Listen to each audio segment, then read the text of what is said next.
Hi and welcome to the channel. Today there's no unboxing, and also this is the fourth part of the editing rig. I'll talk about peripherals which I have been using for 5 months now. First is the mouse, which is the Logitech M720 Triathlon. It works with its unifying receiver but also works with Bluetooth, and you can pair it with 3 devices. As for the buttons, it has the typical right and left click buttons, scroll wheel, a middle button which changes the behavior of the scroll. There's built-in back and forward buttons, and the device switch button. This will toggle the device 1, 2, and 3. If you hold this button, it will start pairing to your device. There's an on-off switch below, and if you open the cover, you'd see the battery and the unifying receiver. Lastly, there's a hidden button below the back and forward buttons, and this is called a thumb button. Once pressed, it will open a window switcher. It's like a mini alt tab. Overall, I actually like this mouse. It pairs fast, DPI is good enough for me. However, I really hate the thumb button. If you are playing games and suddenly press it, game over. Pretty distracting in my opinion. For office workers, this is good. You can bring this mouse from home to the office and just switch. For myself, it also serves the purpose of having one mouse for both editing and test bench rig. For games,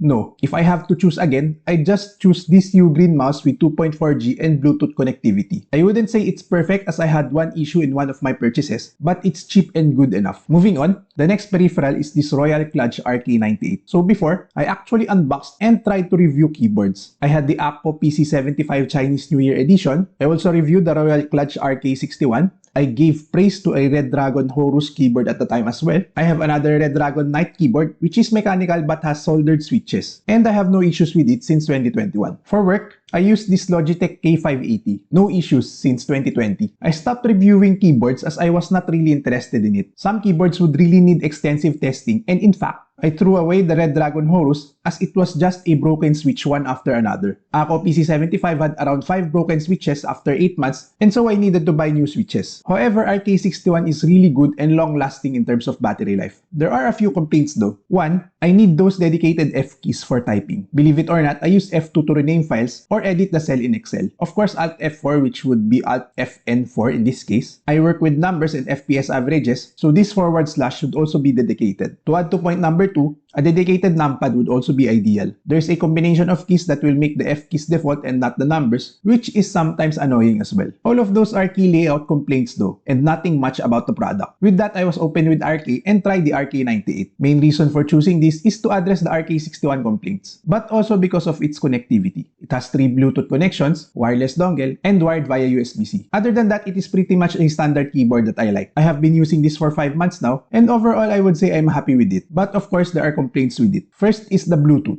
I find it weak. Typing with its Bluetooth interface is sometimes laggy and sometimes the keys are not registering. However, this is not an issue with the wireless dongle. I think the Bluetooth radio of this keyboard is not that strong. Next complaint is still the key layout. First is the end key. You need to press FN home for that. They made a dedicated key for insert, which is very rare to use even for typists. And they decided that it is more important than the end key. I also don't like the part where I have to flip the keyboard to switch from wireless dongle to Bluetooth, and I am sure that they can put a combination of function key and another key to switch to wireless dongle. If they can't do that, what they can do is to move the switches to the top instead. This way you don't need to flip it. Also, see these 2 USB-A ports. If you know the purpose of this, let me know in the comment section below. I tried to find it in the manual, but it was not documented. Anyway, going back, the complaints I gave are actually not an issue with the Logitech K580. It has a dedicated end key, and Logitech decided that the print screen button is less important, which is actually true, at least for me. Especially nowadays, you have Windows Shift S for the snipping tool. The on-off switch is also on top, very accessible. Anyway, that's something that these Mac keyboards manufacturers can learn. Of course, this K580 can't beat the connectivity that RK98 has to offer. But looking at the state now, I should have bought another Logitech K580. Last peripheral that I bought was the Red Dragon soundbar. So before I was complaining about the monitor's weak sound, with my experience with the Asus monitor, I thought that Gigabyte was the same. My mistake though, there is a separate volume setting within the monitor. It was at volume 10 by default, that's why it had a weak sound. But since I already bought the soundbar, I just decided to use it. It has a pass-through earphone and microphone jack, which is nice. It is easy to swap from soundbar to earphones. But not much comment on it, it's fine. Anyway, that's it for this video. Do comment down below on what you think. Thanks for watching. Do like or dislike, and subscribe for more unboxing, SFF build, and benchmarks. Bye!